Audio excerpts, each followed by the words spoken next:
Hello, sweetheart. Who are all these people? Come say hello. Hello. Hello. I'm Stella Morris.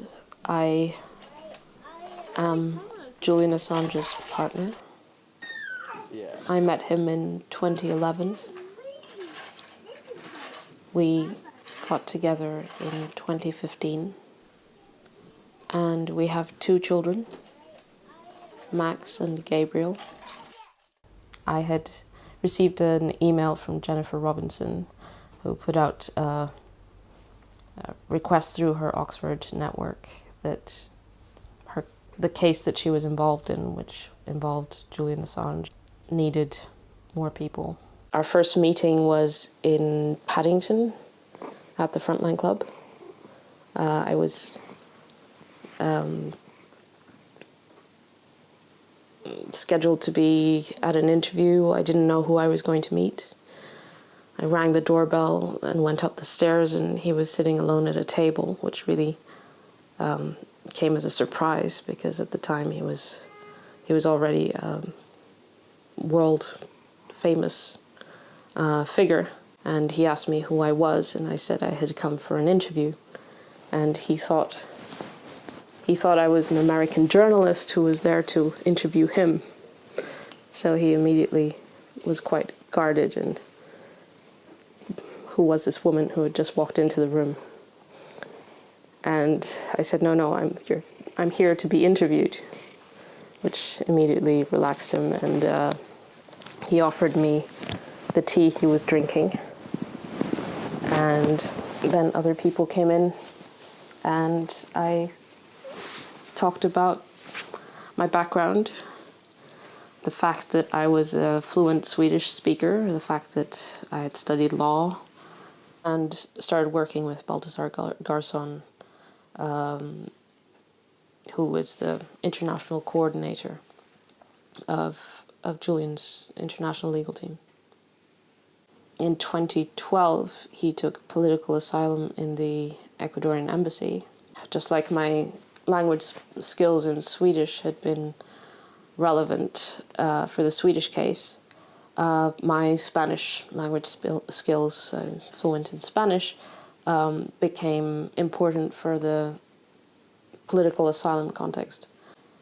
I had been in the embassy almost every single day and got to know Julian very well. And in 2015, we got together. You started a relationship? Yeah, I mean, we fell in love, and this is a person that I knew well by then, the person I know the most in this world, and he's extraordinary. He's generous, and he's very tender and loving. On the computer, yeah? On my phone. On your phone? Yes. Yeah, you like to watch that. On my cameras. On your cameras? Yes. Forming a family was a deliberate decision to kind of break down those walls around him and see life, imagine a life beyond that prison. And so, while for many people it would seem insane to start a family in that context, for us it was the sane thing to do. It was what keeps things real. And it does. It grounds me. And when Julian sees the children, it gives him a lot of peace and nurturing and support, and that's good.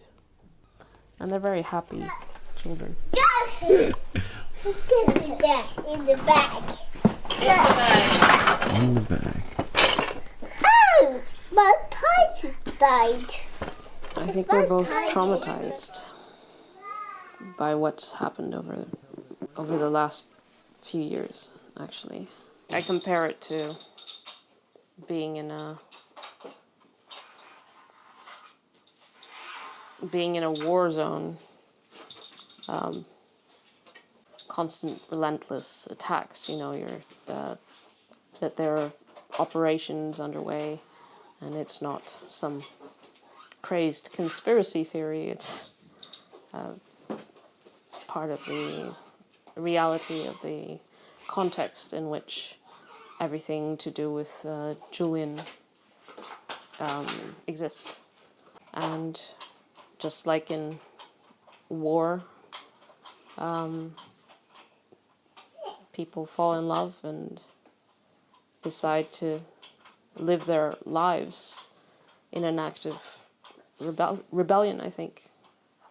Falling in love is kind of an act of rebellion in a context where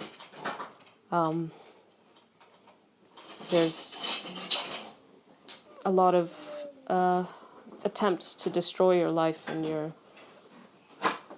reason for doing what you're doing.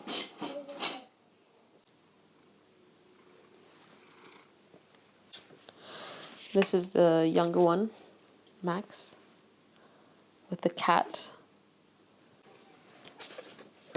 And yeah, that's a little one. There's a big little one. That's a big one. Kind of a same picture.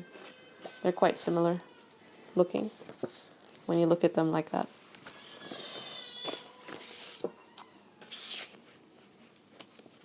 And the big one has the older one is actually very much like Julian. He looks a lot like Julian, especially around the eyes, the kind of the eyebrows, and the gaze is very much Julian's. The little one looks more like me, and he has Julian's ears and Julian's size, because he's very big. And he looks like his brother, but of the two of them, the older one is very Julian. Yeah. I've seen him in prison, and I'm struggling to think of how to explain it, why he's there, and so on.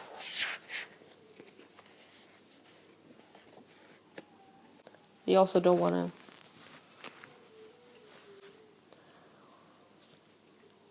you want them to feel a positive feeling about going there as well. So it's a bit of a charade.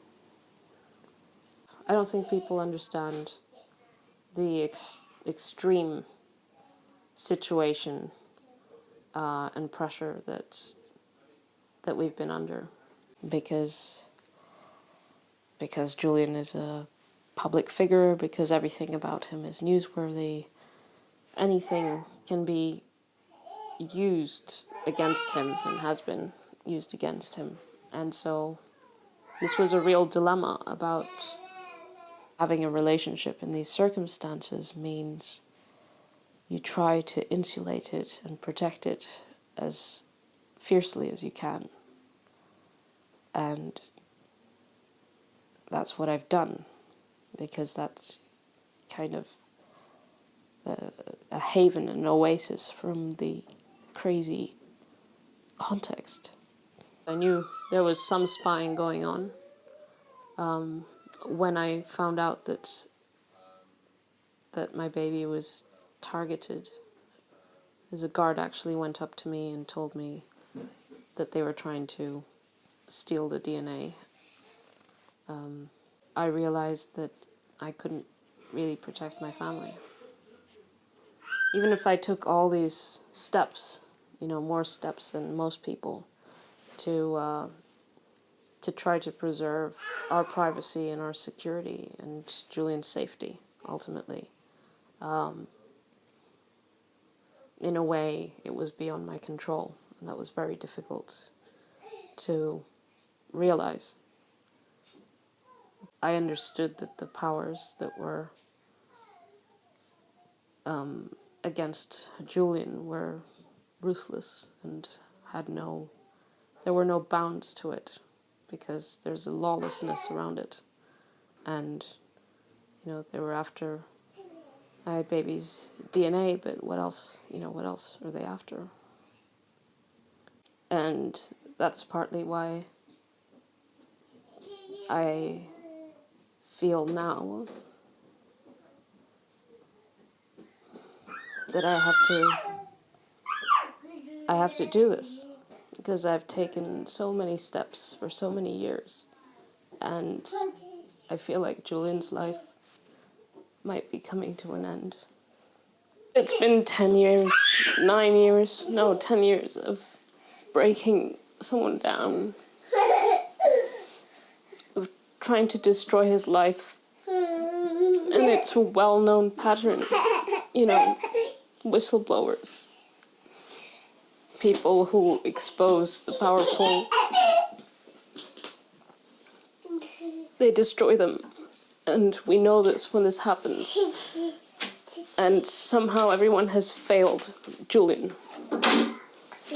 They've all failed Julian.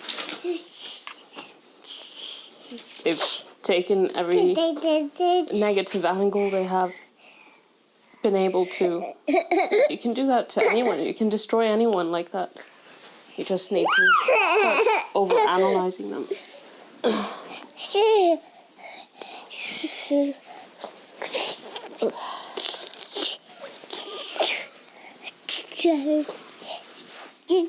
Sweetie.